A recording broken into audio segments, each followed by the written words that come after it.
아우, 냄새. 이거 다 음식물 쓰레기야.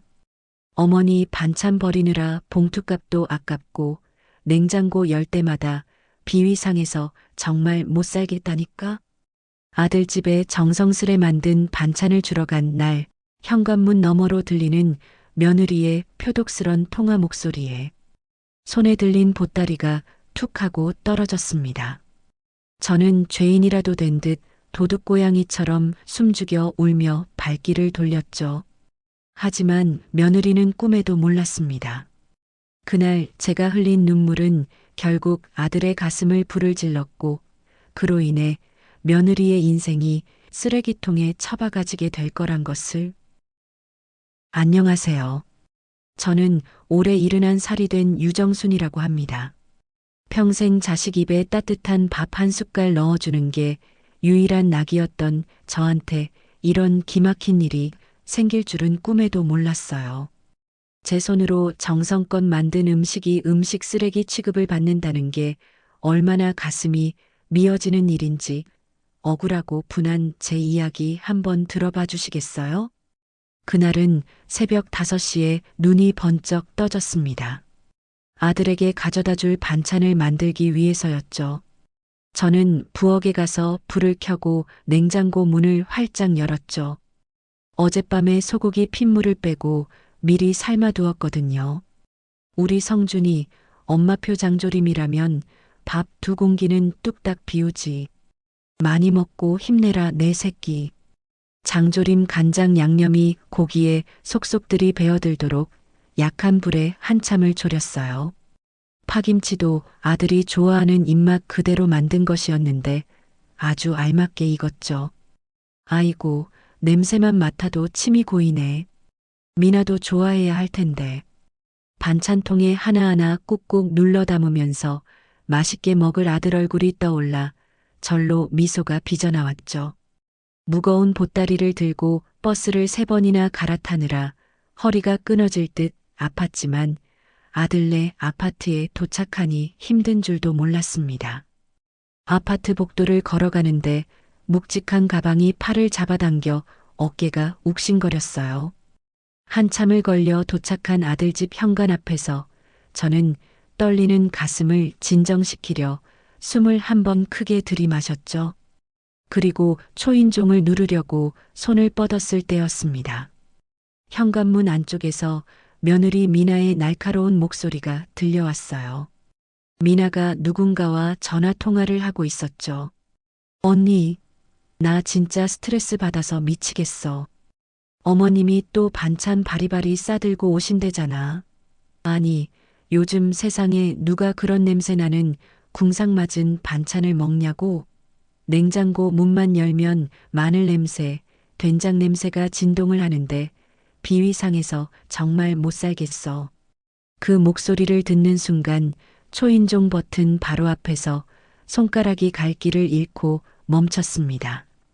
철렁하고 가슴이 내려앉아 발끝까지 차가워지는 것 같았어요. 이거 다 냉장고에 처박아뒀다가 버리는 것도 일이야.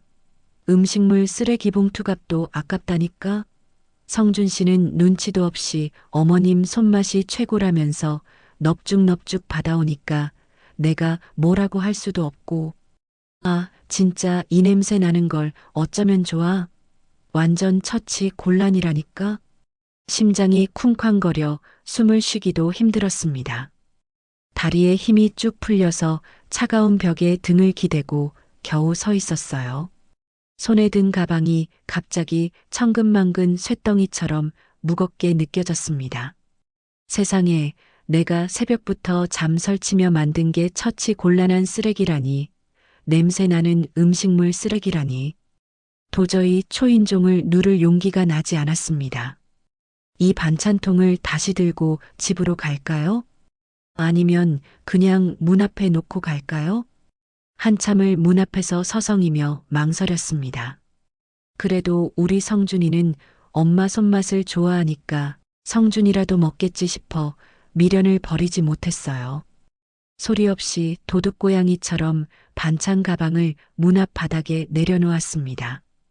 누가 볼까 무서워 도망치듯 복도를 걸어 엘리베이터를 탔어요. 엘리베이터 거울에 제 초라한 모습이 비쳤습니다. 주름진 얼굴에 눈가가 축 처진 볼품없는 노인이 우두커니 서 있었어요. 너무나 초라하고 딱한 모습이라 차마 눈뜨고 볼 수 없어 거울에서 고개를 획 돌렸죠. 그때 코끝에서 알싸한 마늘 냄새가 훅 끼쳤습니다. 아침에 성준이 먹일 파김치 담을 때 손에 밴 냄새였어요. 갑자기 그 냄새가 죄를 지은 사람의 낙인처럼 느껴져 얼굴이 화끈거렸습니다. 치마폭에 손바닥을 벅벅 문질렀어요. 이놈의 냄새, 이 지독한 냄새 때문에 내 정성이 다 무시당하는구나. 지워져라. 제발 좀 지워져. 손바닥이 빨개지도록 문질렀는데도 야속한 냄새는 사라지지 않았습니다. 요즘 젊은 사람들 세련된 입맛을 생각하지 못한 못난 시어머니 잘못이겠죠. 저만 좋다고 저만 생각하고 만든 촌스러운 음식이었나 봅니다. 그래도 너무 억울하고 분했어요. 가슴 깊은 곳에서 서러움이 북받쳐 올랐습니다. 뜨거운 눈물이 주르륵 볼을 타고 흘러내렸습니다. 버스 정류장 벤치에 힘없이 주저앉아 버스를 기다리며 무릎 위에 놓인 빈손을 물끄러미 내려다봤습니다. 아침에 그 손으로 신나서 반찬을 만들었는데 이제 손에는 아무것도 남은 게 없었어요. 땅이 꺼질 듯한 한숨이 절로 나왔습니다. 아이고, 내 팔자야. 자식 입에 밥 들어가는 게 죄가 되는 세상이 올 줄 누가 알았겠나. 야속하게도 버스가 제 시간에 맞춰 도착했습니다. 터덜터덜 무거운 발걸음으로 버스에 올라탔어요. 멀어지는 아파트를 창밖으로 내다보며 또다시 깊은 한숨을 내쉬었습니다. 집에 돌아온 뒤로 며칠이 멍하니 흘러갔는지 모릅니다. 부엌 등은 켤 생각도 안 했어요. 요리를 안 하니 집안이 절간처럼 조용하더군요. 기력도 쇠하고 손가락 하나 까딱할 기운조차 나지 않았죠. 그러다 목이 말라 무심코 냉장고 문을 열었습니다. 야채 칸 구석에서 쪽파랑 무가 시들시들 말라가고 있지 뭐예요? 우리 성준이 해먹이려고 시장에서 제일 싱싱한 놈으로 골라온 건데 말이죠. 아까워서 발만 동동 구르다가 저도 모르게 한숨이 나왔습니다. 아이고, 이 귀한 걸 그냥 썩혀서야 쓰나. 죄받지 죄받아. 이놈의 손이 문제죠. 머리보다 손이 먼저 움직이더군요. 어느새 쪽파를 꺼내 다듬고 물을 채 썰고 있더라고요. 평생 해온 짓이라 눈 감고도 할 익숙한 동작이었죠. 고춧가루 팍팍 풀고 젓갈 넣어 감칠맛 나게 양념을 만들어 겉절이를 뚝딱 버무렸습니다. 반찬통에 꾹꾹 눌러 담아 냉장고에 넣으려다 그만 헛웃음이 터졌습니다. 참 나 먹을 사람도 없는데 또 이 짓을 했네. 유정순, 너도 참 주책이다. 줄 사람도 없는데 습관처럼 반찬을 만든 제가 한심해 죽겠더라고요. 혼자 다 먹지도 못할 걸 버리자니 아깝고 그렇다고 둘 데도 없고 처량하기 짝이 없었습니다. 답답한 마음에 도망치듯 집 밖으로 나왔습니다. 동네를 정처 없이 이리저리 걸었어요. 마트도 지나고 공원도 지나고 발길 닿는 대로 걸었죠. 그때 골목 어귀에 낡은 간판 하나가 눈에 들어왔습니다. 사랑의 무료 급식소라고 투박하게 쓰여 있었어요. 순간 머릿속에 번쩍하고 생각이 스쳤습니다. 혹시나 싶은 마음에 집으로 헐레벌떡 돌아가서 방금 만든 반찬통을 챙겼습니다. 냉장고에 굴러다니던 식재료도 있는 대로 싹싹 긁어 담았죠. 무거운 줄도 모르고 다시 급식소로 향했습니다. 막상 문 앞에 서니 가슴이 두근거렸어요. 들어가도 되나 쫓겨나면 어쩌나 싶어서 문고리를 잡고 한참을 망설였습니다. 에라 모르겠다 용기를 내서 문을 벌컥 열었어요. 안에서 왁자지껄한 여자 목소리가 들려왔습니다. 아니, 오늘 감자가 이게 다예요? 이걸로 어떻게 100명 넘는 사람들을 먹여요. 큰일 났네, 정말. 복지사님, 당근도 부족한데 양파까지 모자라요. 이거 어쩌죠? 사람들이 전쟁터처럼 부산하게 움직이고 있었어요. 주방 쪽에서는 우당탕 냄비 부딪히는 소리가 요란하게 났습니다. 땀을 뻘뻘 흘리던 30대쯤 되어 보이는 여자분이 저를 보고 다급하게 다가왔어요. 어르신, 식사하러 오셨어요? 아이고, 아직 준비가 덜 돼서 죄송해요. 조금만 기다려주세요. 여자분이 미안한 듯 땀을 닦으며 미소를 지었습니다. 아니요, 밥 먹으러 온 게 아니라 저기 이거라도 좀 보태드릴 수 있을까 해서요. 제가 쭈뼛거리며 들고 온 가방을 슬그머니 들어 올렸어요. 이게 뭔데요? 여자분이 눈을 동그랗게 뜨고 가방을 열어봤습니다. 어머 세상에, 이게 다 식재료예요? 갓 담근 반찬도 있네요? 여자분의 근심 가득하던 얼굴이 순식간에 환해졌습니다. 저 혼자 먹기엔 너무 많아서 처치곤란이라 가져와 봤는데 사용하시겠어요? 제가 눈치를 보며 조심스럽게 물었습니다. 당연하죠. 어르신, 정말 감사해요. 마침 재료가 부족해서 발만 동동 구르고 있었거든요. 진짜 구세주세요. 여자분이 제 손을 덥석 잡고 흔들었습니다. 어르신 염치 없지만 혹시 시간 되시면 주방에서 좀 도와주실 수 있으세요? 오늘 봉사자가 펑크를 내서 손이 너무 모자라요. 제가요? 늙은이가 방해만 될 텐데. 아니에요. 칼질만 좀 도와주셔도 살 것 같아요. 네, 부탁드려요. 잠시 망설여졌습니다. 하지만 저 간절한 눈빛을 보니 거절할 이유가 없었죠. 그럼요. 힘쓰는 건 못해도 칼질이야 제가 할 수 있는 거니 도와드릴게요. 감사해요. 저는 복지사 신미영이에요. 편하게 미영이라고 불러주세요.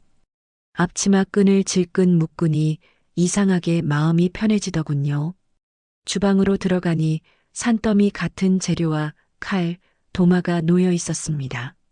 묵은지를 척척 꺼내 숭덩숭덩 썰기 시작했습니다. 돼지고기 듬뿍 넣어 자박자박하게 지짐을 만들었죠. 시금치도 살짝 데쳐서 참기름 넣고 조물조물 나물을 무쳤습니다. 머리로 생각할 틈도 없이 손이 알아서 척척 움직였어요. 주방 가득 맛있는 냄새가 퍼져나갔습니다. 구수한 된장 냄새, 고소한 참기름 냄새가 진동을 했죠. 미영이가 국자로 묵은지 지짐 국물을 떠서 호로록 맛을 봤습니다. 미영이가 눈을 튀어나올 듯 크게 떴어요. 어르신, 이거 맛이라예요? 진짜 너무 맛있어요. 돈 주고도 못 사 먹을 맛이에요. 진짜로. 미영이가 방방 뛰며 소리쳤습니다. 에이, 과찬이네요. 그냥 입에 맞게 먹을 만하게 만든 거예요. 제가 부끄러워 손을 휘휘 내저었습니다. 얼굴이 화끈거렸지만 기분은 날아갈 것 같았어요. 미영이가 제 손을 다시 꼭 잡으며 말했습니다. 어르신, 앞으로도 계속 오셔서 도와주실 수 있으세요? 저 진짜 진지해요. 제발 부탁드려요. 미영이의 눈빛이 그렇게 간절할 수가 없었습니다. 내가 도움이 된다면야 얼마든지요. 고개를 끄덕이자 주방이 떠나가라 환호성이 터졌습니다. 와, 대박. 우리 급식소에 요리고수 어르신 오셨다. 옆에서 땀 흘리던 젊은 총각 봉사자가 엄지손가락을 치켜 세우며 소리쳤습니다. 다른 봉사자들도 덩달아 물개 박수를 쳤어요. 집에서는 냄새난다고 쓰레기 취급받던 제 요리였는데 여기서는 이렇게 귀한 대접을 받고 좋아해 주네요. 참 신기한 일이죠. 가슴 한구석이 찡하면서 묘하게 벅차올랐습니다. 어느새 배식 시간이 됐습니다.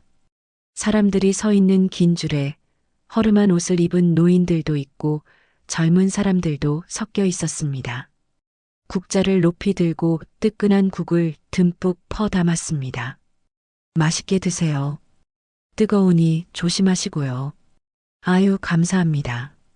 잘 먹겠습니다. 이가 빠진 할아버지 한 분이 고개를 꾸벅 숙이며 식판을 받아가셨어요. 그 모습에 갑자기 목이 턱 메어왔습니다. 잠시 후 식판을 싹 비우고 다시 온 사람이 있었어요. 이모님, 반찬 좀 더 주세요. 완전 밥도둑이에요.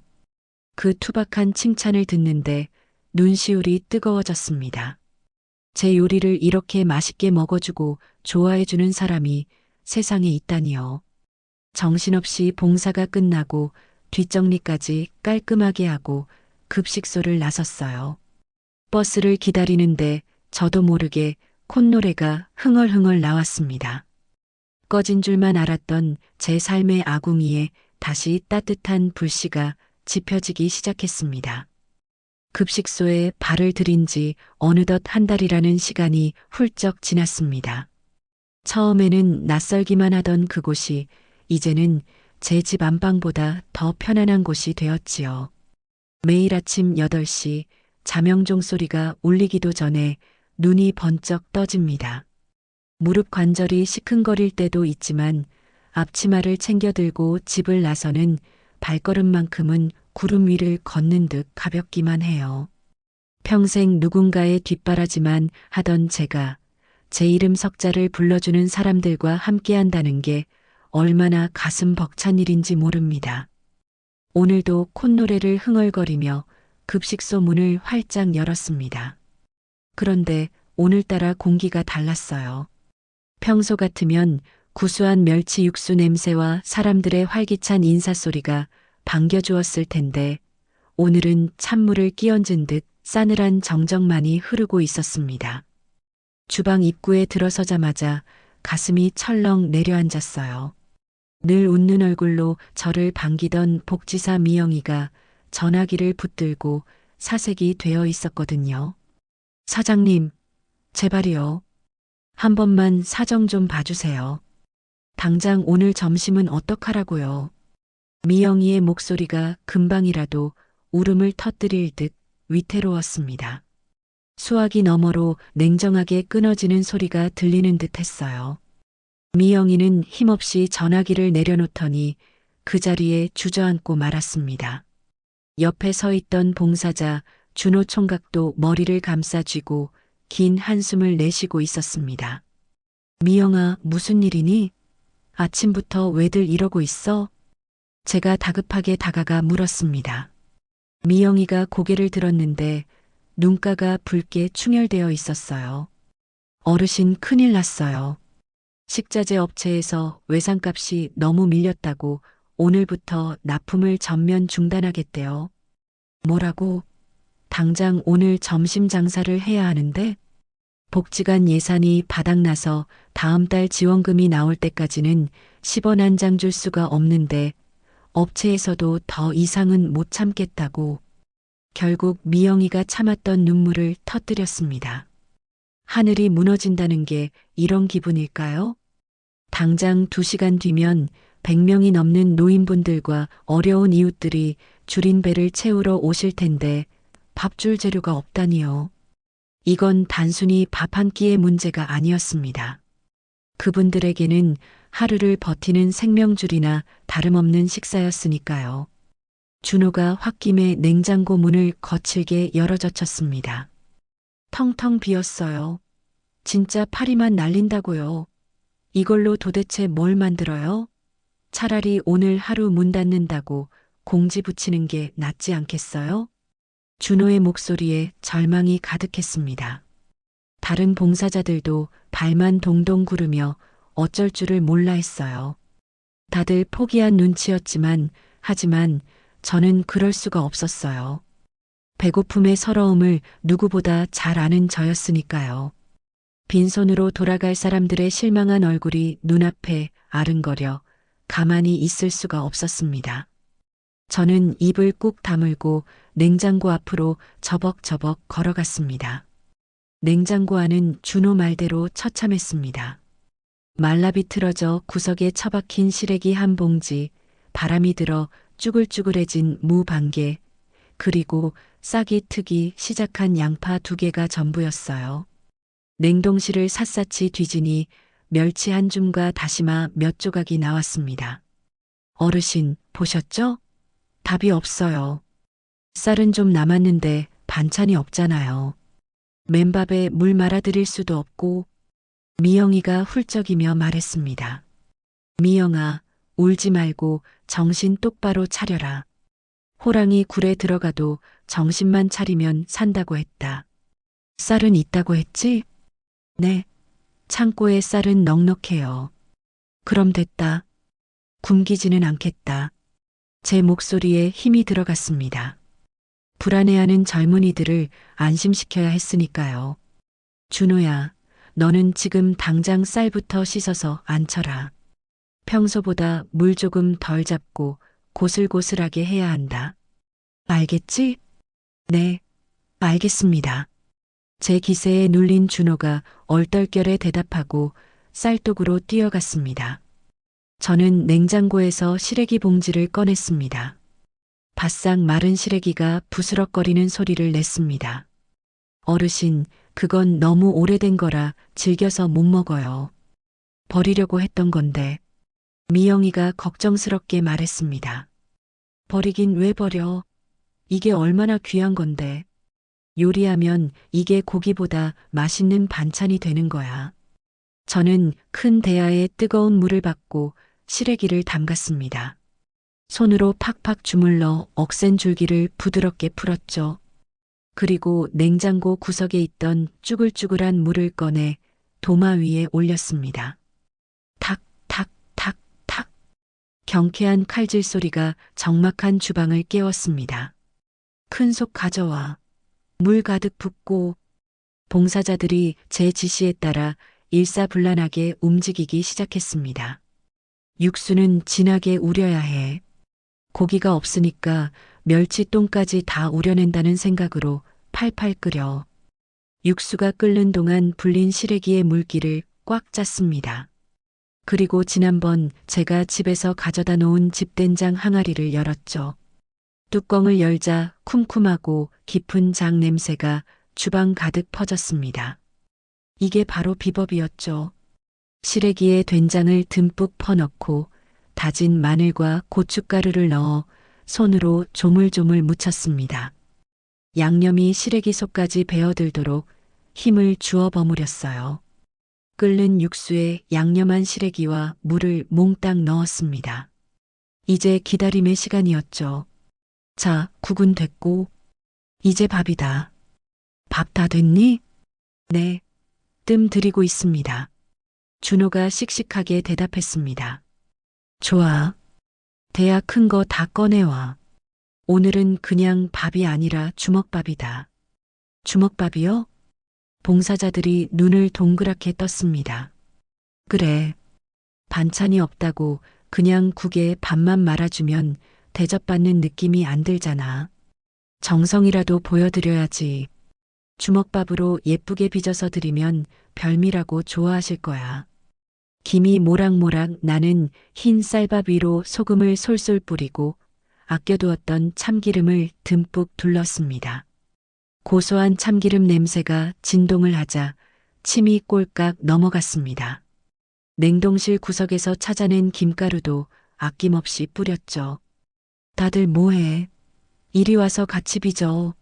내 손 모양 잘 보고 따라해. 너무 세게 주면 떡되고 너무 살살 주면 부서지니까 적당히 힘 조절해서 동그랗게. 알았지? 제 호통에 미영이와 준호, 다른 봉사자들까지 모두 달라붙었습니다. 주방은 금세 주먹밥 공장처럼 돌아갔습니다. 처음엔 찌그러지고 터지던 주먹밥들이 점점 동글동글 예쁜 모양을 갖춰갔습니다. 냄새가 장난 아니에요. 하나 집어먹고 싶어요. 침울했던 주방에 다시 웃음소리가 들리기 시작했습니다. 어느새 커다란 쟁반마다 윤기가 자르르 흐르는 주먹밥이 산더미처럼 쌓였어요. 그 사이 국솥에서는 구수한 시래기 된장국이 보글보글 끓으며 깊은 맛을 내고 있었습니다. 국자로 국물을 떠서 맛을 봤습니다. 입안 가득 퍼지는 구수하고 시원한 맛. 고기 한 점 안 들어갔지만 그 어떤 고기국보다 깊은 맛이 났습니다. 어릴 적 어머니가 끓여주시던 바로 그 맛이었어요. 됐다. 이 정도면 됐다. 제가 국자를 놓고 외쳤습니다. 시계를 보니 11시 50분. 기적처럼 시간에 맞춰 준비가 끝난 것입니다. 어르신 정말 될까요? 반찬 타령하시면 어쩌죠? 미영이가 여전히 불안한 눈빛으로 물었습니다. 걱정 마라. 진심은 통하는 법이야. 맛없으면 내가 책임질 테니 너는 웃으면서 배식만 잘해. 드디어 배식구 문이 열렸습니다. 밖에서 기다리던 사람들이 우르르 몰려들었어요. 제 심장이 쿵쿵 뛰기 시작했습니다. 손에 땀이 배어 앞치마에 쓱쓱 문질렀습니다. 맨 앞줄에 선 꼬부랑 할머니가 식판을 내밀었습니다. 늘 깐깐하게 맛 평가를 하시던 분이라 더 긴장되었습니다. 오늘은 뭐야? 밥이 왜 이래? 반찬은? 할머니가 주먹밥을 보더니 미간을 찌푸리셨습니다. 미영이가 당황해서 입을 떼려는 찰나 제가 먼저 웃으며 나섰습니다. 형님, 오늘 별미 한번 드셔보세요. 옛날 소풍 갈 때 생각나게 제가 특별히 주먹밥으로 준비했어요. 국은 제가 직접 담근 된장으로 끓인 시래기국이고요. 맛없으면 제가 다음엔 고기 반찬 2배로 드릴게. 할머니는 못 이기는 척 식판을 받아 자리에 앉으셨습니다. 저는 숨도 쉬지 않고 할머니를 지켜봤습니다. 할머니가 주먹밥을 한 입 베어 물고 국물을 후루룩 들이키셨습니다.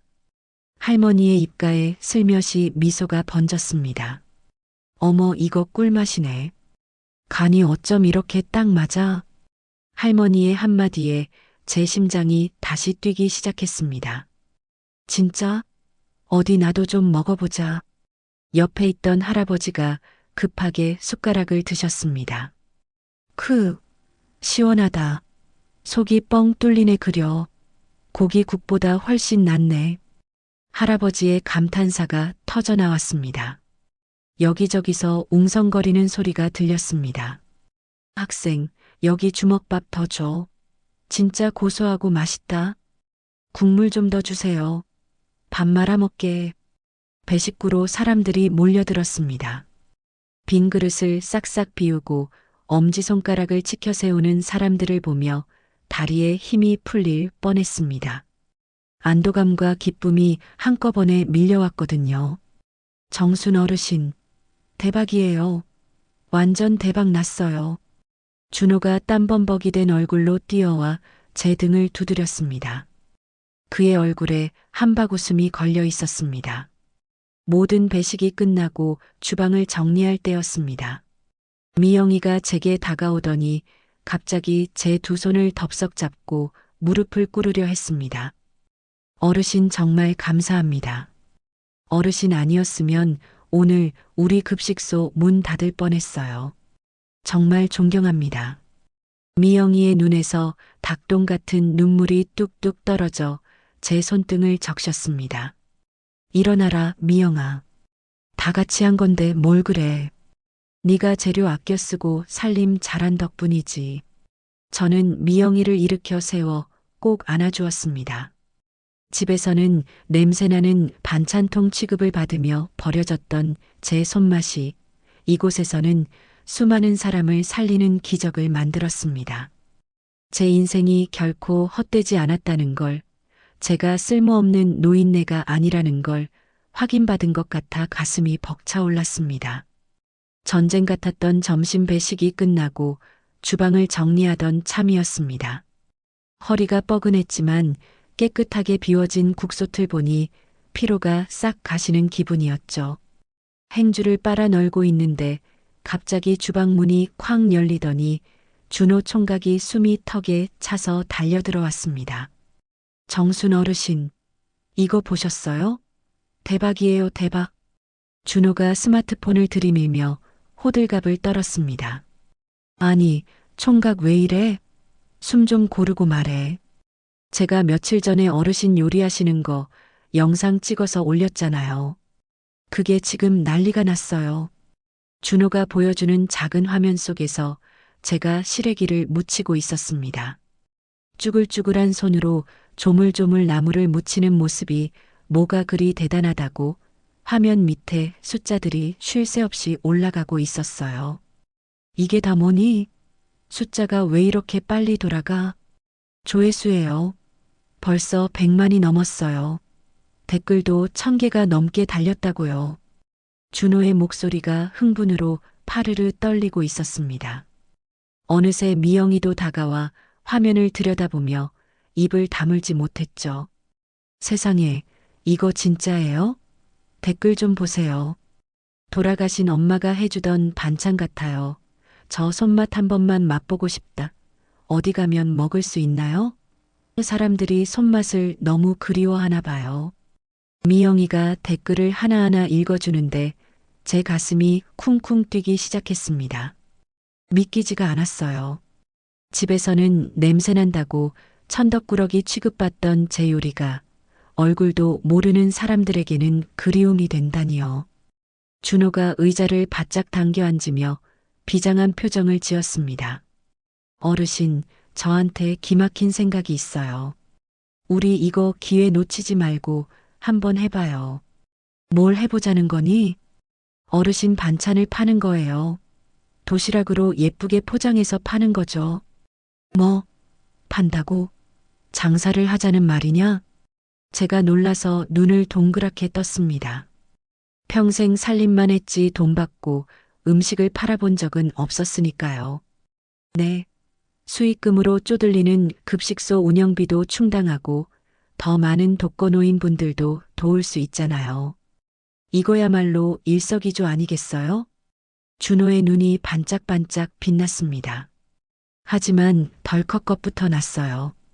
하지만 나는 장사 같은 거 해본 적도 없고 샘도 느리고 그러다 맛없다고 항이라도 들어오면 어쩌니? 두려움에 뒷걸음질 치는 제 손을 미영이가 따뜻하게 감싸주었습니다. 어르신, 혼자 하시는 게 아니잖아요. 저희가 있잖아요. 복잡한 서류나 행정 절차는 제가 다 맡을게요. 저는 마케팅이랑 판매 담당할게요. 브랜드 이름도 벌써 정해뒀어요. 시골 반찬 도시락. 어때요? 느낌 오죠? 준호가 주먹을 불끈 쥐며 자신만만하게 외쳤습니다. 두 젊은이의 열정에 제 마음속에서도 작은 불씨가 타오르기 시작했습니다. 한번 부딪혀보고 싶었습니다. 정말 될까? 나 같은 할망구 손맛이 통할까? 될 거예요. 아니, 무조건 되게 만들 거예요. 저희만 믿으세요. 미영이와 준호의 힘찬 응원에 용기를 냈습니다. 그날부터 며칠 동안 머리를 맞대고 회의를 거듭했죠. 메뉴를 정하고 가격을 매기고 재료를 구하러 다녔습니다. 준호는 밤을 새워가며 예쁜 포장지 스티커를 디자인해 왔어요. 어르신, 이 제육볶음 양념은 어때요? 요즘 젊은 사람들은 매운 걸 좋아한다는데 너무 맵지는 않을까요? 글쎄다. 맵기만 하면 속 버려. 매실청을 좀 더 넣어서 끝맛을 부드럽게 감싸줘야 해. 그리고 간장은 너무 짜지 않게 심심하게 하자. 저도 돋보기를 쓰고 열심히 연구했습니다. 옛날 맛을 지키면서도 요즘 사람들 입맛에 맞게 조절하느라 밤늦게까지 부엌불이 꺼질 줄 몰랐죠. 몸은 고단했지만 신기하게도 피곤한 줄 몰랐습니다. 오히려 10년은 젊어진 것 같은 활력이 돌았어요. 드디어 결전의 날이 밝았습니다. 첫 판매를 시작하는 날이었죠. 급식소 사무실 컴퓨터 모니터 앞에 셋이 나란히 둘러앉았습니다. 마치 수능 성적표를 기다리는 수험생처럼 침이 바짝바짝 말랐습니다. 자, 이제 판매 시작 버튼 누를게요. 하나, 둘, 셋. 준호가 비장하게 마우스를 클릭했습니다. 판매 개시. 화면에 글자가 떴습니다. 1초, 2초, 3초 시간이 더디게 흘렀습니다. 아무런 소리도 나지 않았어요. 정적만이 사무실을 감돌았습니다. 역시 무리였나 실망감이 고개를 들려는 찰나였습니다. 띵! 맑고 경쾌한 알림 소리가 정적을 깼습니다. 주문이요. 주문 하나 들어왔어요. 준호가 의자에서 펄쩍 뛰며 소리쳤습니다. 그리고 그 순간이었습니다. 띵, 띵, 띵. 마치 소나기가 쏟아지듯 연달아 알림 소리가 울려 퍼졌습니다. 화면의 숫자가 미친 듯이 올라가기 시작했어요. 어머나, 이게 뭐예요? 주문이 폭주해요. 멈추질 않아요. 미영이가 입을 틀어막으며 비명을 질렀습니다. 아니 지금 어르신 10분 만에 100개가 팔렸다고요. 준호가 흥분해서 얼굴이 홍당무처럼 빨개졌습니다. 저는 멍하니 화면을 바라봤습니다. 이게 꿈인지 생시인지 분간이 가질 않았어요. 정순 어르신, 미영이가 와락 저를 끌어안았습니다. 해냈어요. 어르신이 해내신 거예요. 사람들이 어르신 반찬을 기다리고 있었던 거예요. 그제야 뜨거운 눈물이 왈칵 쏟아졌습니다. 제 음식을 돈 주고서라도 먹겠다는 사람들이 이렇게나 많다니요. 버려진 반찬통을 들고 울던 그날의 서러움이 눈 녹듯 사라지는 것 같았습니다. 주문은 감당할 수 없을 정도로 밀려들어왔습니다. 좁은 급식소 주방만으로는 도저히 물량을 맞출 수가 없었죠. 결국 우리는 결단을 내렸습니다. 어르신, 안 되겠어요. 가게를 따로 하나 얻어야 할 것 같아요. 동네 시장통에 오랫동안 비어있던 상가를 임대했습니다. 간판을 달고 집기를 들여놓으니 제법 번듯한 가게가 되었습니다. 이제 손이 모자라서 사람을 더 뽑아야 하는데 어쩌죠? 동네 경로당 친구들한테 물어볼까? 다들 솜씨는 좋은데 할 일이 없어서 무료해야 하거든. 제가 조심스럽게 제안했습니다. 그렇게 저처럼 집에서 할 일 없이 지내던 동네 할머니 5분을 모셨습니다. 아이고, 정순이 네 덕분에 늙끔하게 내 명함이 다 생겼다. 순애 형님이 앞치마를 두르며 한박웃음을 지었습니다. 우리 늙은이들도 아직 쓸만하다는 거 보여주자고요. 자, 힘내봅시다. 우리는 함께 둘러앉아 나무를 다듬고 전을 부치고 겉절이를 담갔습니다. 주방은 마치 사랑방처럼 시끌벅적했죠. 고소한 기름 냄새와 함께 웃음소리가 끊이지 않았습니다. 야, 김씨.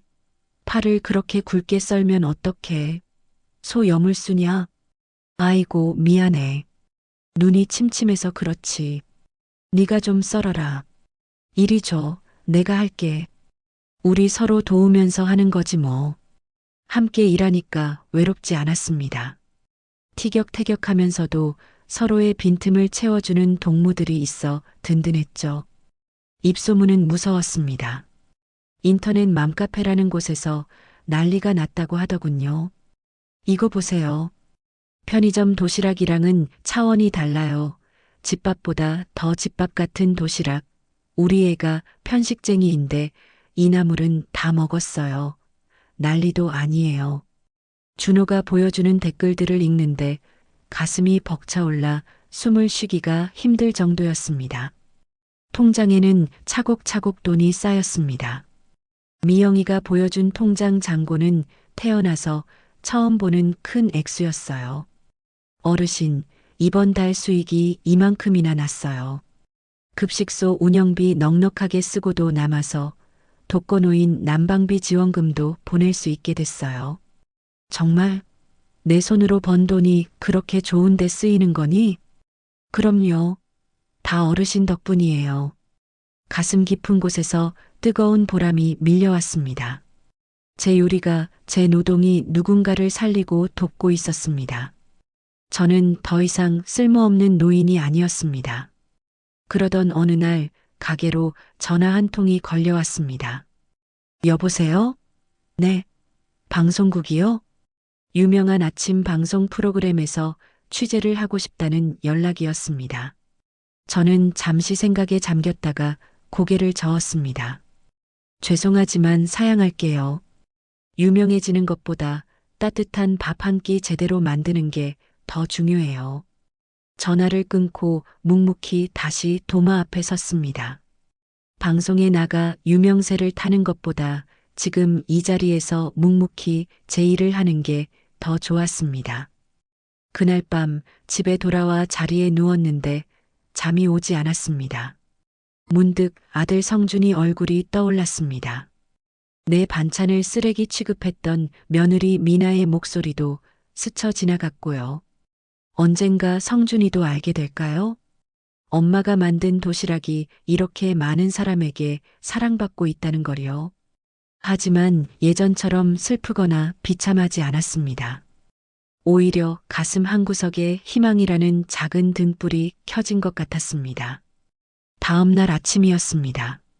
가게에 출근하자마자 오늘 나갈 배달 주문서를 꼼꼼히 확인하고 있었어요. 준호가 출력된 종이 뭉치를 들고 다가왔습니다. 어르신, 오늘 점심 배달 목록이에요. 수량이 좀 많아서 퀵 기사님 불렀어요. 종이를 받아들고 주소를 하나씩 읽어 내려갔습니다. 강남구, 서초구, 송파구. 그러다 문득 눈에 익은 주소 하나가 제 시선을 붙잡았습니다. 심장이 덜컥 멎는 것 같았습니다. 숨이 턱 막혀왔어요. 희망 아파트 103동 502호. 성준이네 아파트였습니다. 502호. 제 반찬통이 버려졌던 바로 그곳. 어르신? 괜찮으세요? 갑자기 얼굴이 백지장처럼 하얗게 질리셨는데 미영이가 놀라서 제 팔을 잡으며 물었습니다. 현기증이 일어 식탁을 짚고 겨우 서 있었어요. 아니야, 괜찮아. 잠깐 어지러워서 그래. 손이 덜덜 떨렸습니다. 누가 주문한 걸까요? 성준이가 엄마 가게인 줄 알고 주문한 걸까요? 아니면 미나가 아무것도 모르고 맛집이라니까 시킨 걸까요? 머릿속이 엉킨 실타래처럼 복잡해졌습니다. 어르신, 이 주문건은 배달 기사님한테 맡길게요. 어서 앉아서 좀 쉬세요. 준호가 걱정스러운 얼굴로 주문서를 가져가려 했습니다. 아니야. 제가 다급하게 준호의 손을 막았습니다. 이 주문은 내가 직접 가져다 줄게. 네? 어르신이요? 왜요? 힘드신데 굳이. 그럴 이유가 있어. 이건 내가 직접 가야 할 것 같아. 제 목소리에 단호함이 실렸습니다. 이건 운명이라는 생각이 들었습니다. 피할 수 없는 정면 승부 같은 거였죠. 도시락을 그 어느 때보다 정성껏 포장했습니다. 따뜻한 온기가 식지 않도록 보온재도 꼼꼼하게 넣었죠. 그리고 거울 앞에 섰습니다. 모자를 푹 눌러 쓰고 마스크로 얼굴을 가렸습니다. 혹시라도 저를 알아볼까봐 아직은 마주칠 용기가 없어서가 아니었습니다. 오로지 시골 반찬 도시락의 사장으로서 당당하게 평가받고 싶었기 때문입니다. 어르신, 정말 괜찮으시겠어요? 길도 미끄러운데. 응, 괜찮아. 금방 다녀오마. 가게를 나서는 발걸음이 묵직했습니다. 버스를 타고 가는 내내 창밖 풍경이 눈에 들어오지 않았습니다. 손에 든 도시락 가방의 무게가 지난번 반찬통을 들고 갈 때의 그 처량한 무게와는 전혀 다르게 느껴졌습니다. 이건 제 자존심이자 제 인생이 담긴 무게였으니까요. 드디어 아파트 입구가 보였습니다. 저를 쫓아내듯 위압적으로 솟아있던 그 거대한 성벽 같던 아파트. 다리가 후들거리고 심장이 터질 듯 뛰었습니다. 차가운 복도 바닥에 반찬통을 내려놓고 도망치듯 돌아나왔던 기억이 파도처럼 밀려왔습니다. 저는 고개를 세차게 저었습니다. 유정순, 쫄지 마. 너는 지금 구걸하러 온 게 아니야. 너는 당당한 사장님이야. 스스로에게 주문을 걸 듯 속삭였습니다. 지금은 다릅니다. 저는 죄인처럼 몰래 온 시어머니가 아니라 당당한 판매자로 온 것입니다. 심호흡을 깊게 한번 내쉬고 경비실을 지나 아파트 현관으로 뚜벅뚜벅 걸어갔습니다. 매서운 바람이 불어왔지만 제 눈빛만은 흔들리지 않았습니다. 굳게 닫힌 502호의 문을 향해 저는 다시 한번 발걸음을 옮겼습니다. 경비실 문을 조심스럽게 열었습니다. 안에 경비원 김씨 아저씨가 앉아 계셨어요. 예전에 아들 집에 올 때마다 몇 번 마주쳐서 안면이 있는 분이었죠. 저기요, 안녕하세요. 제가 떨리는 목소리로 인사를 건넸습니다. 신문을 보던 김씨 아저씨가 고개를 들었어요. 안경 너머로 저를 보시더니 고개를 갸웃거렸습니다. 아, 안녕하세요. 502호 할머니 아니세요? 네, 맞아요. 기억하시네요. 그럼요. 근데 무슨 일로 오셨어요? 저기, 이거 502호에 배달 좀 부탁드리려고요. 제가 올라가기가 좀 그래서요. 여기 맡겨도 될까요? 제가 정성껏 포장한 도시락 가방을 들어 보였습니다. 그러자 김씨 아저씨의 얼굴이 순식간에 굳어졌습니다. 마치 못 볼 꼴이라도 본 사람처럼 인상을 찌푸리셨어요. 거기다가 이걸 또 갖다 주시게요? 김씨 아저씨가 손사래를 쳤습니다. 네, 그게 무슨 말씀이세요? 아니, 저번에도 그 집 여자가 택배 오자마자 바로 쓰레기장에 내다 버렸잖아요. 또 갖다 버릴 건데 뭐하러 힘들게 들고 와요? 김씨 아저씨의 말에 제 심장이 철렁 내려앉았습니다. 귀를 의심했어요. 쓰레기장에요? 제 도시락을요? 그럼요. 제가 두 눈으로 똑똑히 봤다니까요. 송장에 붙은 가게 이름 보더니 표정이 싹 일그러지더라고요. 그러더니 뜯지도 않고 바로 분리수거장으로 직행하던데요. 김씨 아저씨가 혀를 쯧쯧 찼습니다. 그게 언제요? 언제 그랬어요? 입술이 파르르 떨렸습니다. 한 보름 전인가? 그때도 박스에 시골 반찬인가 뭔가 써 있었어요. 그거 보고는 재수 없다는 듯이 획 던져버리더라고요. 다리에 힘이 쭉 빠졌습니다. 휘청거리는 몸을 지탱하려고 문틀을 꽉 잡았어요. 손마디가 하얗게 질렸습니다. 정말이에요? 정말 뜯지도 않고 버렸어요? 그럼요. 제가 거짓말을 왜 해요? 멀쩡한 음식을 그렇게 버리는 게 어디 있어요? 천벌 받을 사람들이지.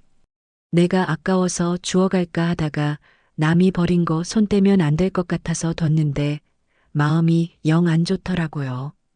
김씨 아저씨가 계속해서 말했습니다. 하늘이 노랗게 보였어요. 미나가 며느리가 다 알고 있었던 겁니다. 제가 보낸 거라는 걸 알고 일부러 버린 거였어요. 어떻게 시어머니가 보낸 음식을 쓰레기 취급을 해요? 요즘 젊은 것들은 정말 기본이 안 돼 있어. 김씨 아저씨의 목소리가 웅웅거리며 멀게 들렸습니다. 귀에서 이명 소리가 들렸어요. 죄송해요. 제가 그냥 가져갈게요. 바닥에 내려놓았던 도시락 가방을 다시 들었습니다. 가방이 천근만근처럼 무거웠습니다. 어르신, 괜찮으세요? 얼굴이 백지장처럼 하얗게 질리셨는데 물이라도 한 잔 드릴까요? 김씨 아저씨가 걱정스러운 눈빛으로 물었습니다. 아니에요.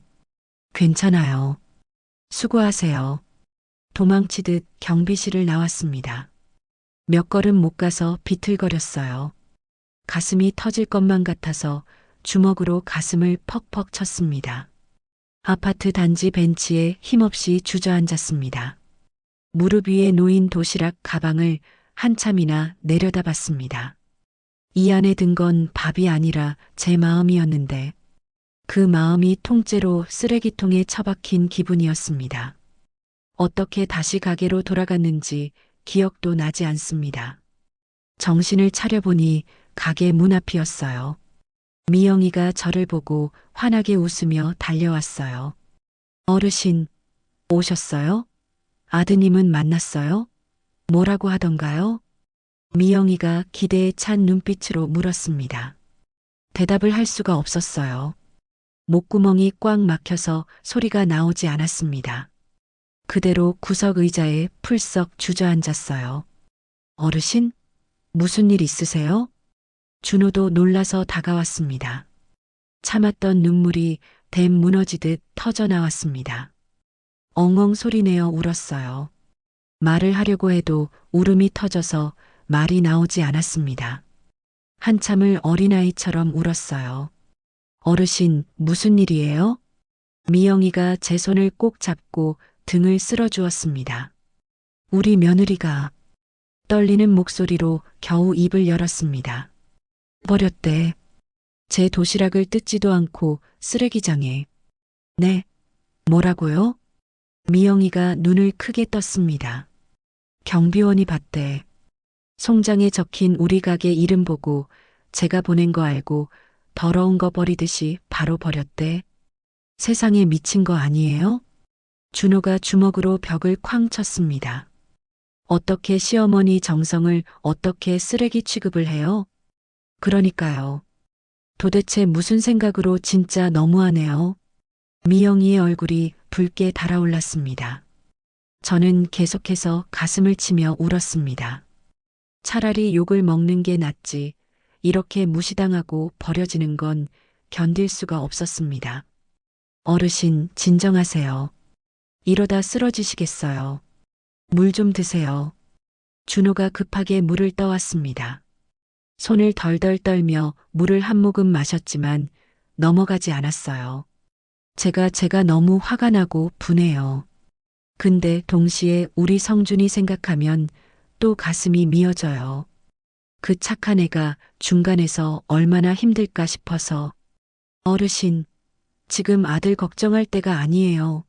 며느리가 잘못한 건데 왜 어르신이 아들 눈치를 봐요? 미영이가 답답하다는 듯 소리쳤습니다. 그날 저녁 집에 돌아와서도 불을 켜지 않았습니다. 어둠 속에 혼자 앉아 있었어요. 서랍을 열어 낡은 앨범을 꺼냈습니다.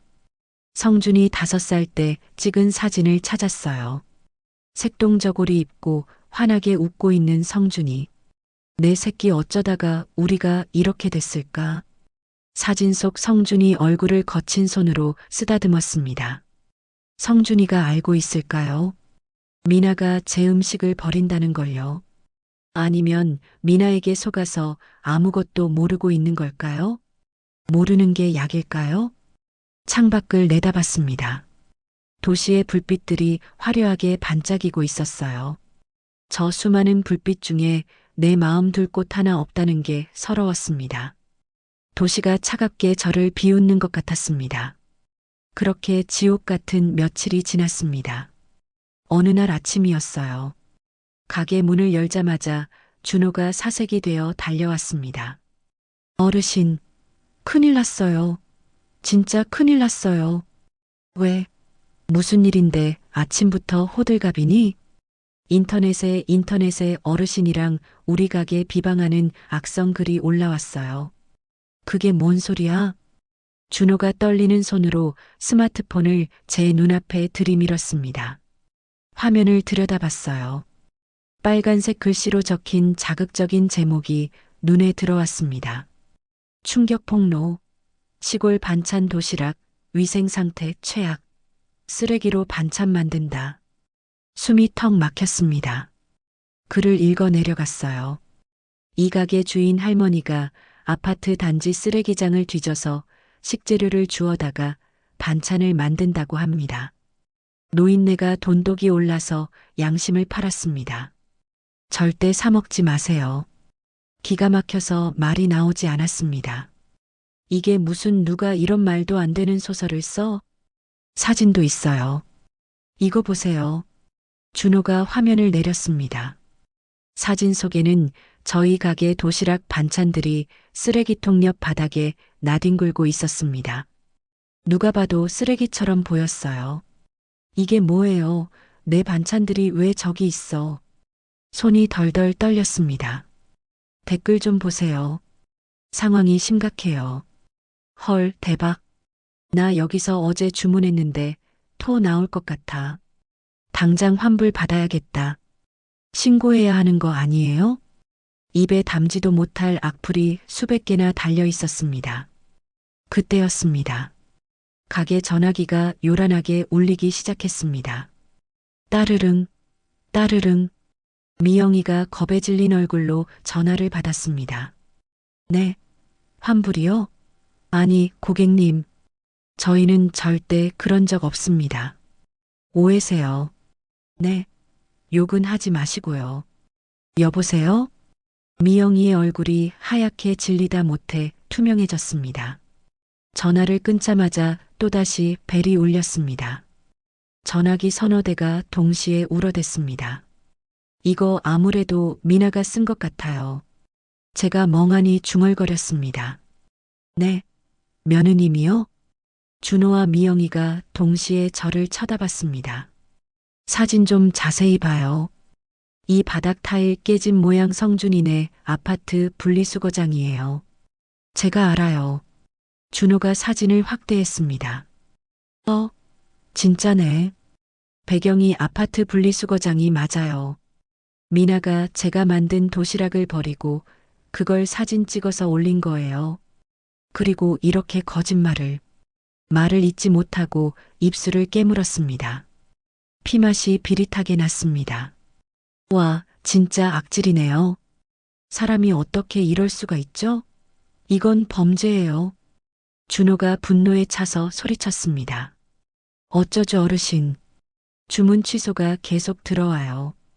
배달앱에서도 별점 테러 당하고 있어요. 가게 문 닫으라고 난리예요. 미영이가 울먹이며 말했습니다.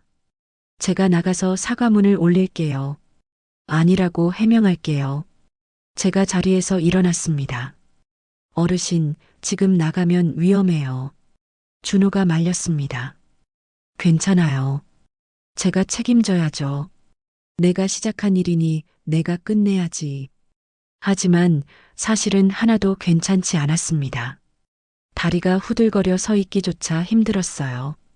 미나가 한 짓이 확실했습니다. 시어머니가 잘 되는 꼴을 못 봐서 아예 사회적으로 매장해 버리려고 작정한 겁니다. 이대로 무너질 순 없었지만 당장 어떻게 해야 할지 눈앞이 막막했습니다. 밤이 되어서야 겨우 가게 문을 닫을 수 있었습니다. 셔터를 내리는데 유리창에 금이 간 게 보였어요. 누군가 돌을 던진 모양이었습니다. 그리고 붉은색 스프레이로 쓰레기 반찬, 망해라 같은 낙서가 끔찍하게 되어 있었습니다. 그 자리에 주저앉아 통곡하고 싶었습니다. 하지만 꾹 참았습니다.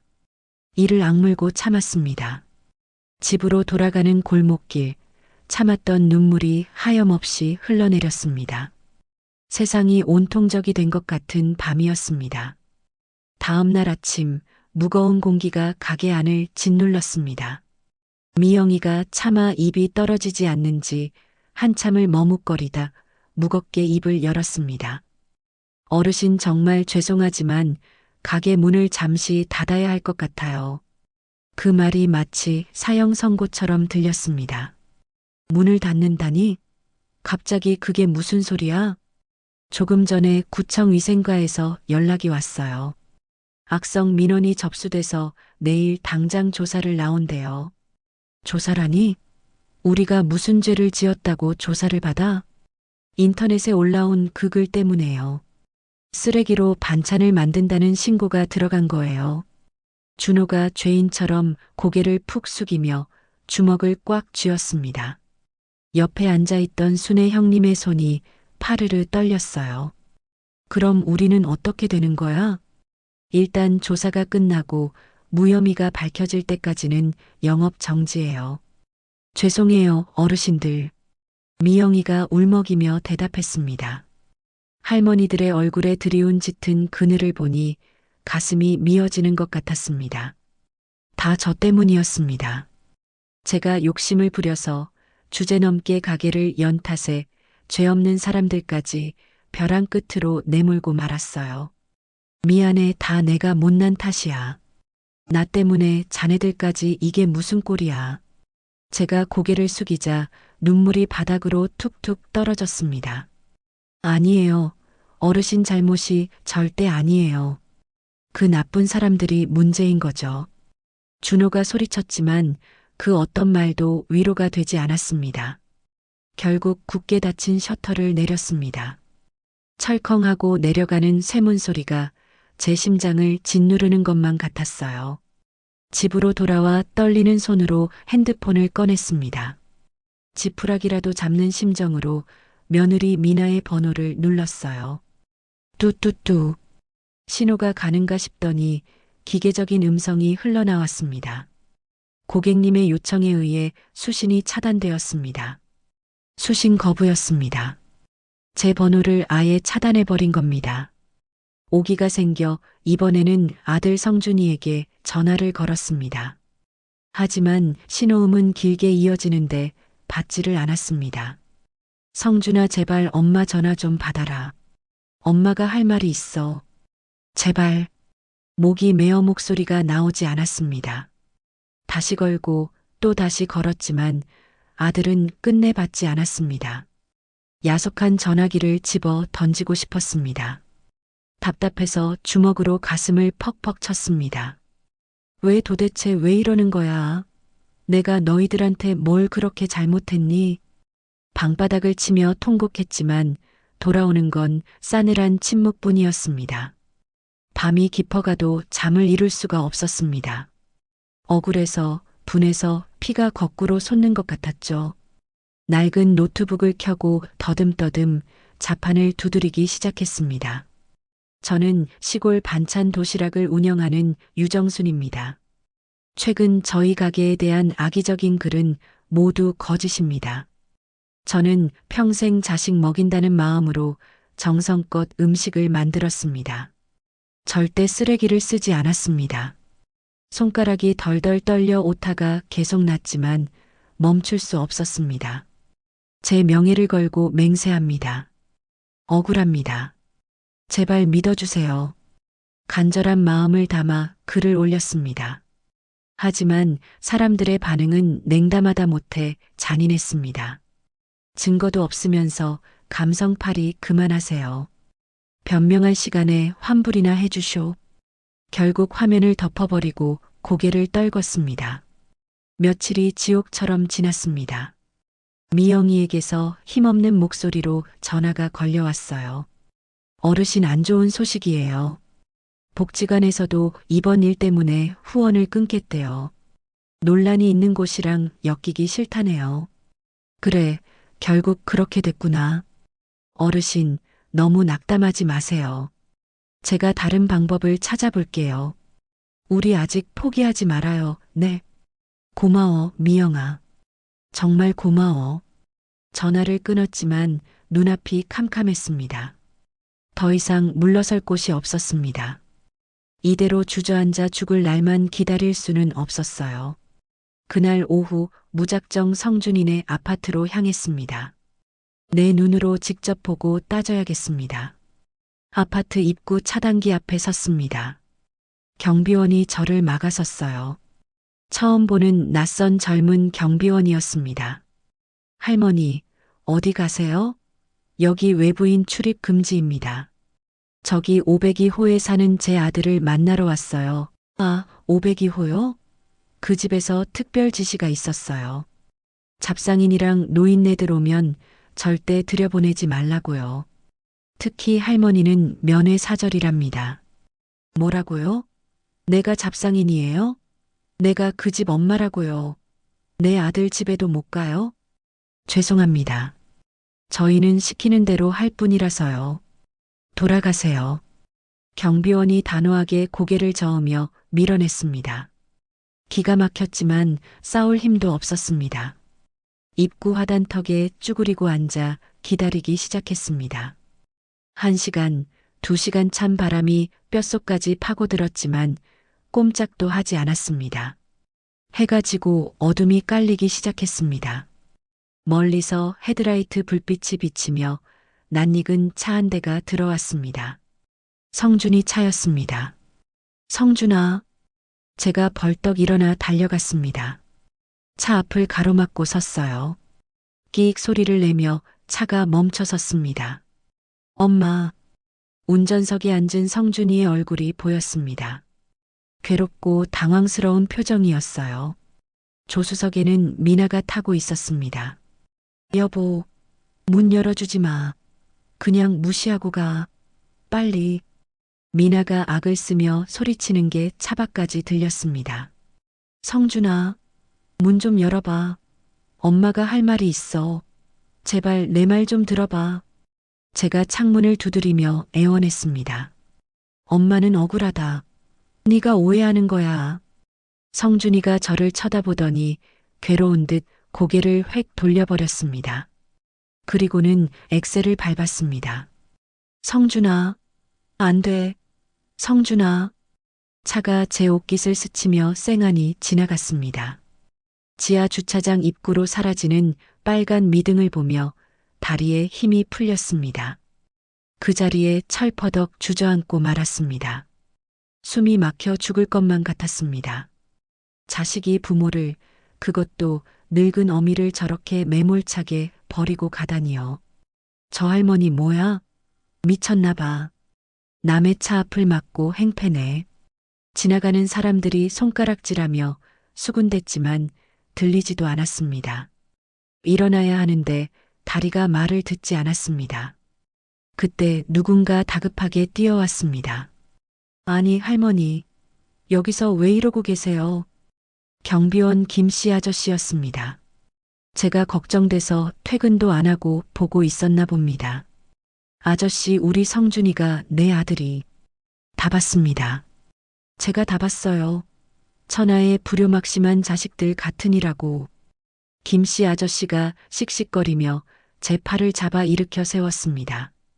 할머니, 이제 더 이상 참으시면 안 됩니다. 제가 증인이 되어 드릴게요. 네, 증인이라니요? 그 여우 같은 며느리가 한 짓 제가 다 봤다고 했잖아요. 그리고 결정적으로 CCTV에 다 찍혀 있어요. 김씨 아저씨의 눈에서 불꽃이 튀었습니다. CCTV요? 그게 남아 있어요? 그럼요. 분리수거장은 보안구역이라 녹화가 다 됩니다. 따라오세요. 제가 인연의 가면을 확 벗겨버릴 테니까. 경비실로 비틀거리며 따라갔습니다. 김씨 아저씨가 익숙한 손놀림으로 컴퓨터를 켰습니다. 여기 보세요. 정확히 이틀 전 영상입니다. 화면 속에 아파트 분리수거장이 나타났습니다. 잠시 후 미나가 주위를 두리번거리며 들어왔습니다. 손에는 우리 가게 도시락 봉투가 들려 있었어요. 미나가 도시락 뚜껑을 열었습니다. 그리고 망설임도 없이 반찬을 더러운 바닥에 쏟아부었습니다. 세상에 저게 뭐하는 짓이야. 제 입에서 탄식이 터져 나왔습니다. 미나는 바닥에 널브러진 반찬들을 발로 툭툭 차더니 핸드폰을 꺼냈습니다. 이리저리 각도를 맞춰가며 사진을 찍어대고 있었어요. 입가에는 비릿한 미소까지 띄고 있었습니다. 보셨죠? 저 사진이 바로 인터넷에 올라간 그 사진입니다. 멀쩡한 음식을 지가 버려놓고 쓰레기라고 뒤집어 씌운 거라고요. 김씨 아저씨가 책상을 치며 소리쳤습니다. 미나는 사진 촬영이 끝나자 남은 반찬들을 쓰레기통에 처박고 유유히 사라졌습니다. 영상을 보는 내내 눈물이 하염없이 쏟아졌습니다. 슬픔보다는 무서움이 앞섰습니다. 할머니, 제가 이 영상 복사해서 드릴게요. 이걸로 신고를 하든 인터넷에 올리든 하세요. 가만두면 안 됩니다. 하지만 막상 증거를 손에 쥐니 망설여졌습니다. 이걸 공개하면 내 아들 성준이는 어찌 될까요? 가정이 파탄나고 사회적으로 매장당할 텐데 애미로서 자식 망치는 짓을 해도 되는 걸까요? 그날 밤 뜬 눈으로 밤을 새우다 무심코 핸드폰을 켰습니다. 심장이 멎는 줄 알았습니다. 미나가 또 글을 올린 겁니다. 충격 고백. 사실 시어머니가 중증 치매 환자입니다. 위생관념이 없어서 똥오줌도 못 가리는 분이 음식을 만드십니다. 가족으로서 너무 부끄럽고 죄송합니다. 핸드폰을 바닥에 내동댕이 쳤습니다. 와장창 액정 깨지는 소리가 났습니다. 이 나쁜 년 네가 사람이냐? 내가 치매라니. 똥오줌을 못 가린다니. 이제는 더 이상 참을 수도 물러설 곳도 없었습니다. 내가 죽거나 네가 죽거나 끝을 봐야 하는 전쟁이었습니다. 더 이상은 안 돼. 내 자식 살리기 위해서라도 내가 너를 끊어내야겠다. 준호에게 전화를 걸었습니다. 준호야, 늦은 시간에 미안하다. 부탁이 하나 있어. 네, 어르신. 말씀하세요. 내일 김씨 아저씨 만나서 증언 영상 좀 찍어줄 수 있겠니? 그리고 인터넷에 올릴 준비도 해다오. 네. 정말 하시게요? 응. 더 이상 참으면 내가 병신이지. 내가 살아야겠다. 다음 날 가게에서 김씨 아저씨를 만났습니다. 준호가 카메라를 설치하고 조명을 켰습니다. 비장한 분위기가 흘렀습니다. 아저씨, 번거롭게 해드려 죄송해요. 보신 그대로만 말씀해 주시면 돼요. 김씨 아저씨가 결연한 표정으로 카메라 앞에 섰습니다. 걱정 마세요. 내 저 못된 며느리 버릇을 고쳐놓을 테니까. 녹화 시작합니다. 준호의 신호에 김씨 아저씨가 입을 열었습니다. 저는 희망 아파트 경비원 김철수입니다. 502호 며느리가 시어머니가 보낸 멀쩡한 도시락을 쓰레기장에 버리고 그걸 사진 찍어서 조작하는 걸 제 두 눈으로 똑똑히 목격했습니다. CCTV 영상도 편집해서 붙였습니다. 미나의 악랄한 행동이 적나라하게 담긴 영상이 완성되었습니다. 핸드폰을 꺼냈습니다. 성준이에게 마지막 문자를 썼습니다. 손가락이 떨렸지만 멈추지 않았습니다. 성준아, 엄마는 끝까지 참으려고 했다.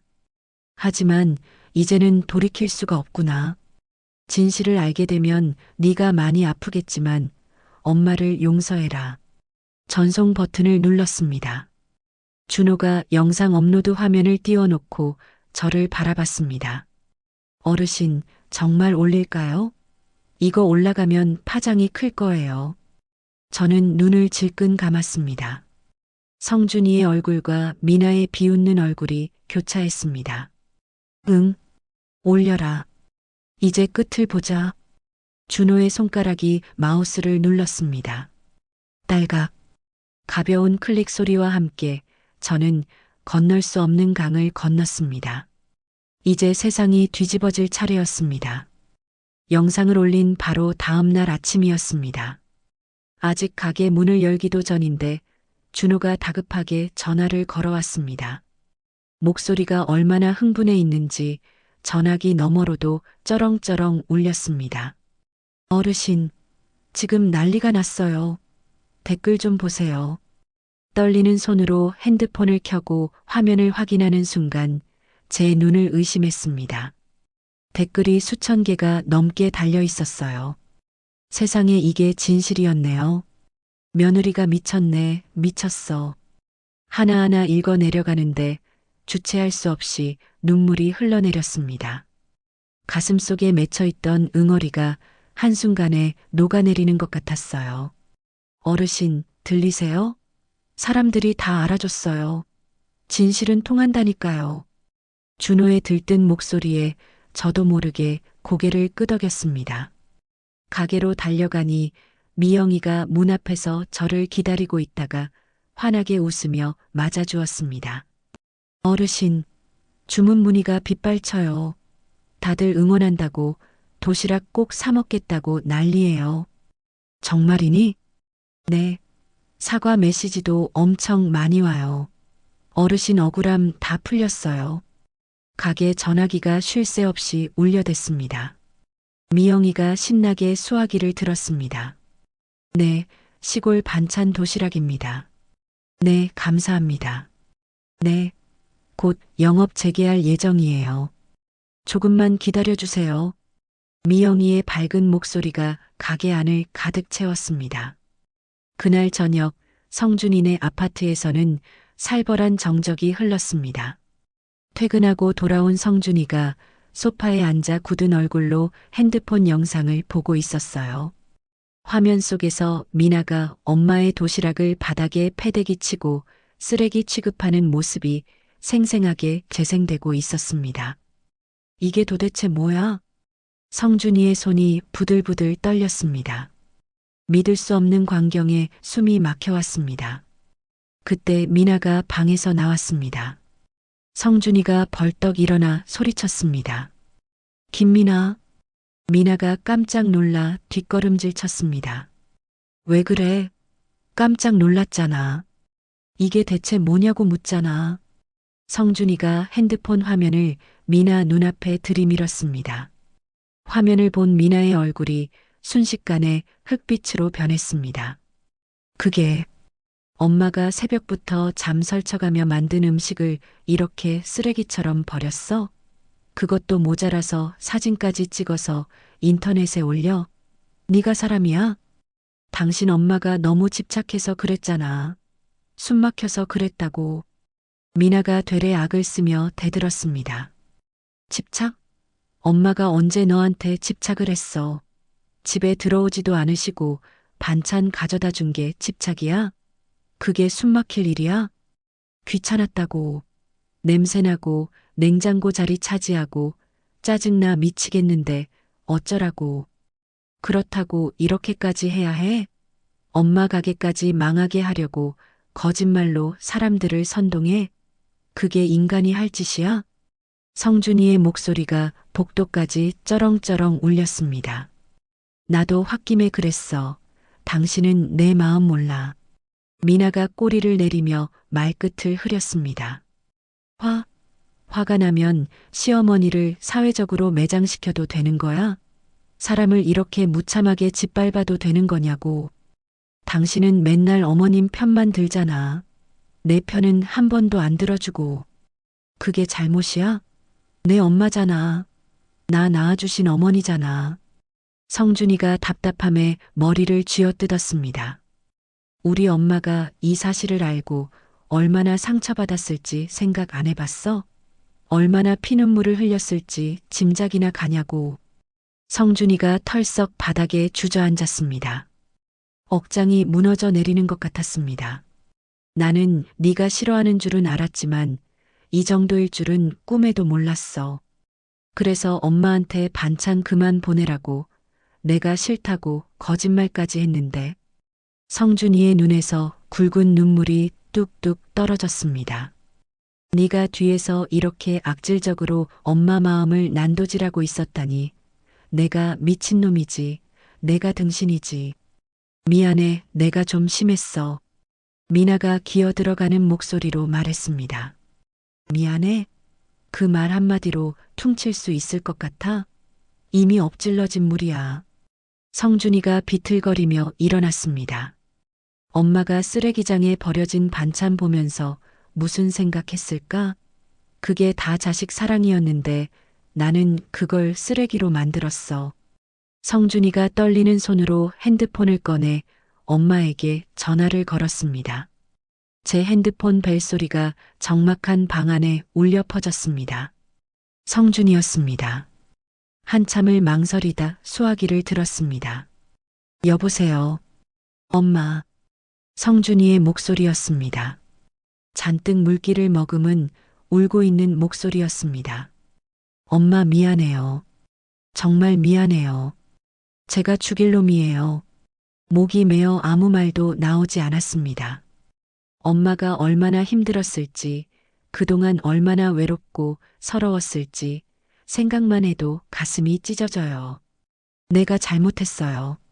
진작 엄마 마음 헤아렸어야 했는데 등신같이 미나 말만 믿고 엄마한테 상처만 주고. 성준이가 아이처럼 흐느껴 울었습니다. 엄마 용서해 주세요. 제발 한 번만 용서해 주세요. 수화기를 꽉 쥐었습니다. 눈물이 볼을 타고 하염없이 흘러내렸습니다. 하지만 입이 떨어지지 않았습니다. 아직은 용서라는 말이 차마 나오지 않았습니다.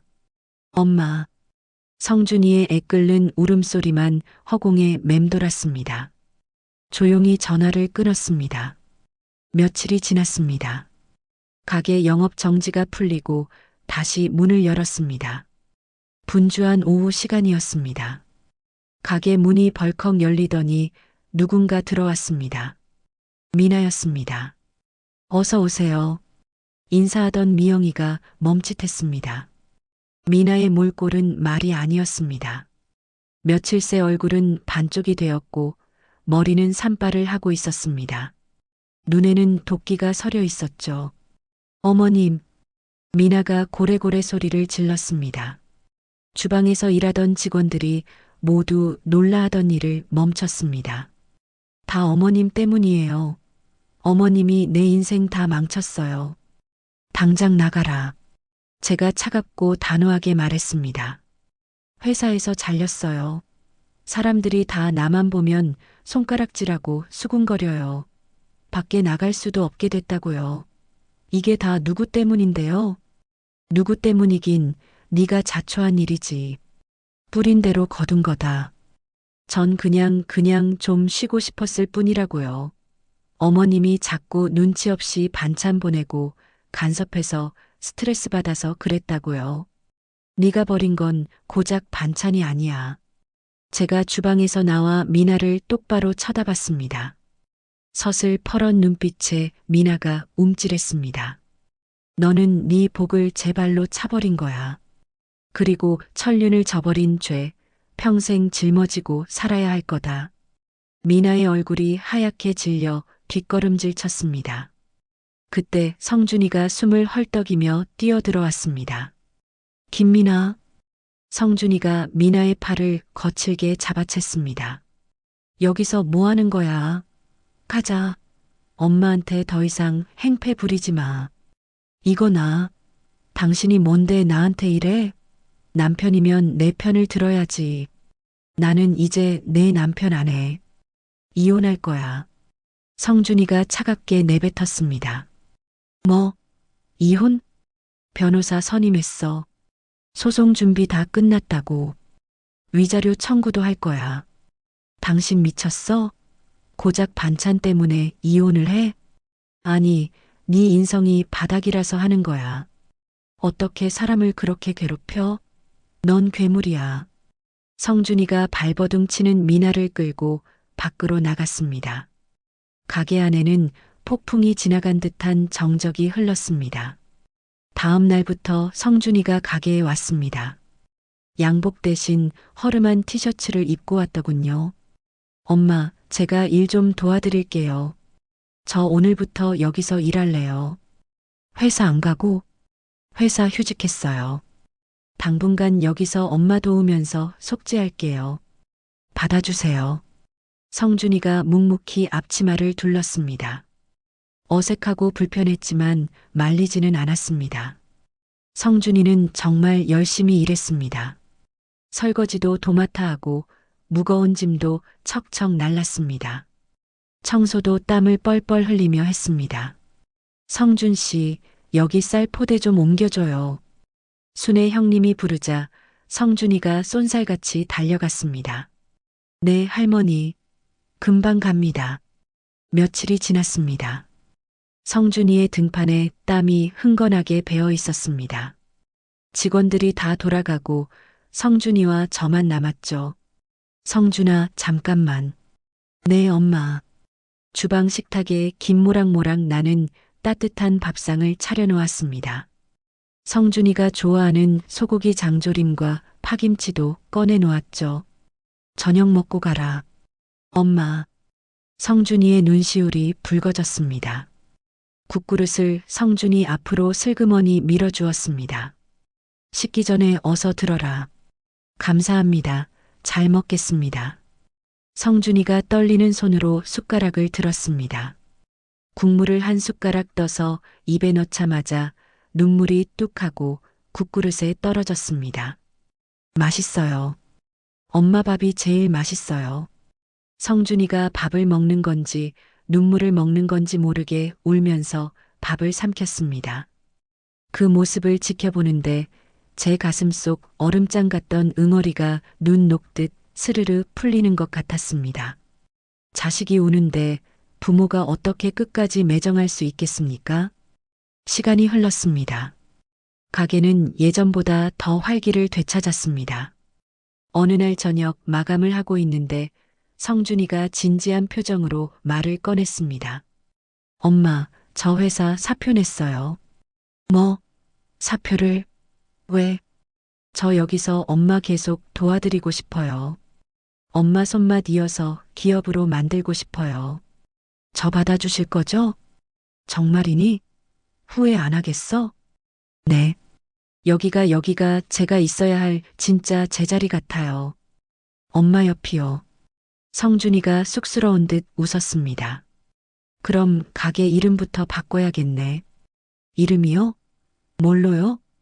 어머니와 아들. 어때? 촌스럽니?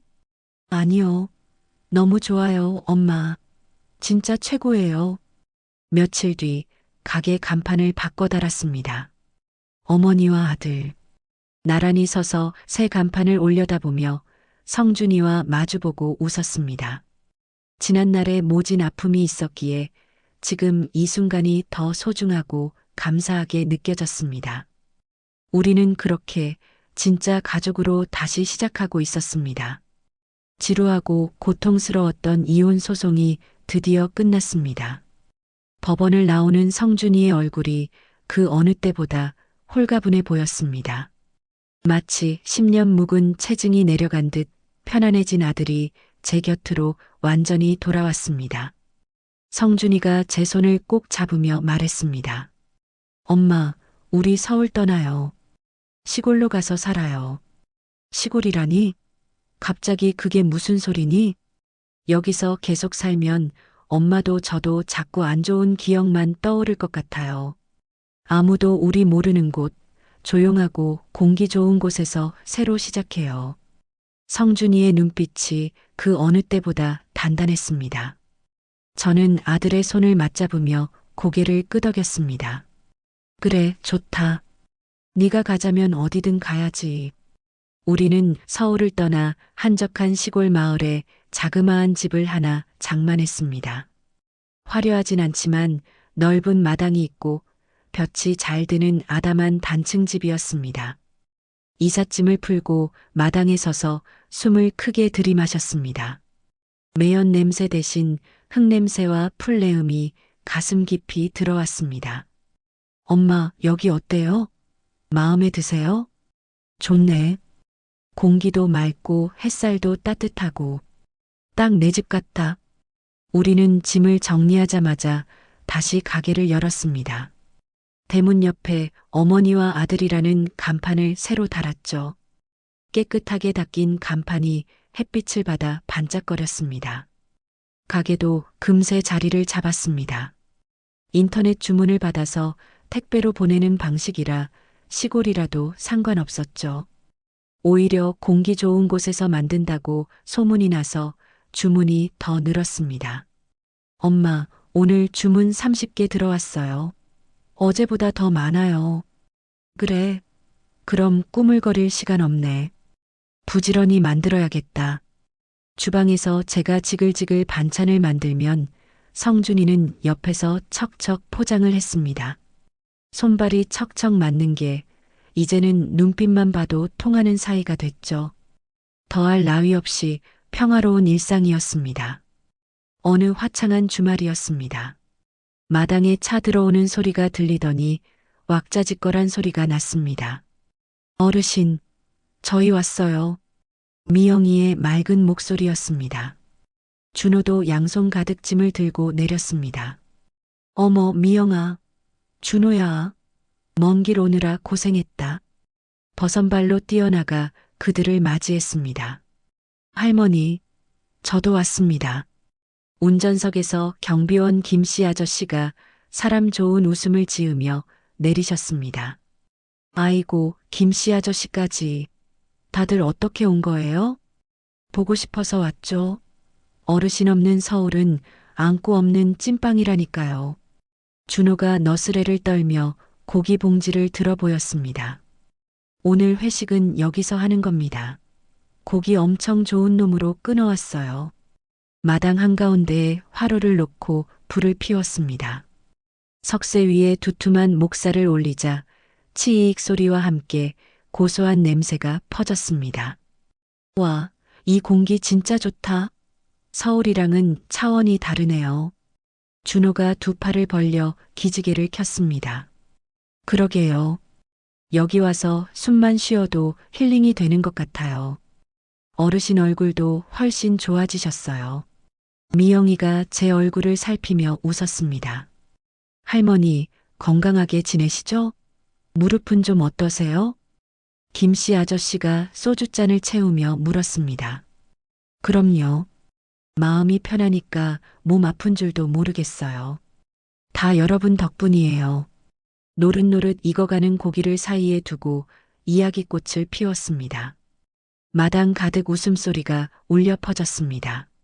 성준이가 상추에 고기와 쌈장을 듬뿍 얹어 제 입에 넣어줬습니다. 입안 가득 쌈을 오물거리며 저는 행복에 젖었습니다. 이런 순간이 영원히 계속됐으면 좋겠다고 생각했습니다. 정순 어르신, 정말 잘 사시는 것 같아요. 보기 좋아요. 미영이가 진심 어린 눈빛으로 말했습니다. 다 너희 덕분이야.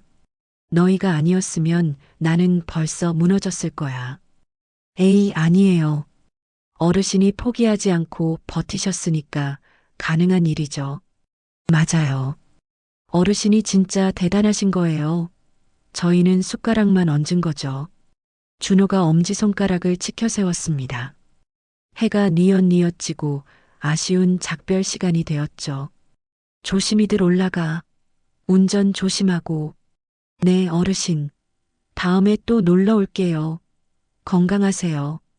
멀어지는 차 꽁무니를 보며 손이 안 보일 정도로 흔들어 배웅했습니다. 북적이던 마당이 다시 고요해졌지만 쓸쓸하지는 않았습니다. 온기가 남아 있었으니까요. 고개를 드니 밤하늘에 보석을 뿌려놓은 듯 별들이 쏟아질 것처럼 반짝였습니다. 풀벌레 소리가 배경음악처럼 깔렸습니다. 엄마. 성준이가 조용히 제 거친 손을 잡았습니다. 왜 그러니? 그동안 정말 미안했어요. 그리고 고마워요. 성준이의 목소리가 물기를 머금고 떨렸습니다. 됐다. 다 지난 일이야. 이제 와서 무슨... 아니에요. 제가 정말 잘못했어요. 엄마 마음도 모르고 엄마를 몰라보고 제가 너무 어리석었어요. 지금 이렇게 함께 있잖아. 건강하게 내 옆에 있어주잖아. 그것만으로도 충분해. 성준이의 손을 꽉 잡았습니다. 따뜻했습니다. 엄마 손 많이 거칠어졌네요. 굳은 살도 박이고. 성준이가 제 손바닥을 어루만졌습니다. 평생 일만 했으니까 그렇지. 부끄러운 손이다. 아니요. 이 손으로 저를 키우셨잖아요. 세상에서 제일 아름다운 손이에요. 말이라도 고맙구나. 이제 제가 엄마 손 호강시켜 드릴게요. 제가 엄마 평생 돌봐드릴게요. 성준이가 제 어깨에 머리를 기대왔습니다. 문득 예전 일이 주마등처럼 스쳐 지나갔습니다. 성준이네 아파트 현관 앞에 도둑처럼 반찬을 놓고 왔던 그날. 엘리베이터 거울 속 초라했던 제 모습. 그때는 세상이 끝난 것처럼 슬프고 비참했는데 지금 생각해보니 그 아픔이 있었기에 여기까지 올 수 있었습니다. 비 온 뒤에 땅이 굳는다는 말이 하나도 틀린 게 없었습니다. 엄마, 무슨 생각하세요? 아니야. 그냥 옛날 생각 좀 했다. 버려진 건 제 반찬이 아니었습니다. 가족을, 사람을 무시하는 그 나쁜 마음이 버려져야 했던 거였죠. 이제 제 반찬통은 비워져 돌아오지 않을 겁니다. 사랑으로 꽉 채워져 돌아올 테니까요. 성준아. 네, 엄마. 너랑 이렇게 둘이 앉아 있으니까 참 좋다. 저도요, 엄마. 너무 좋아요. 시원한 밤바람이 불어와 땀을 식혀주었습니다. 흙내음과 풀냄새가 섞인 바람에서 생명의 냄새가 났습니다. 내일은 무슨 반찬 만들까? 엄마가 만드시는 건 다 좋아요. 그래도 뭐 특별히 먹고 싶은 거 있으면 말해봐. 다 해줄게. 그러면 장조림이요. 엄마표 소고기 장조림. 알았어.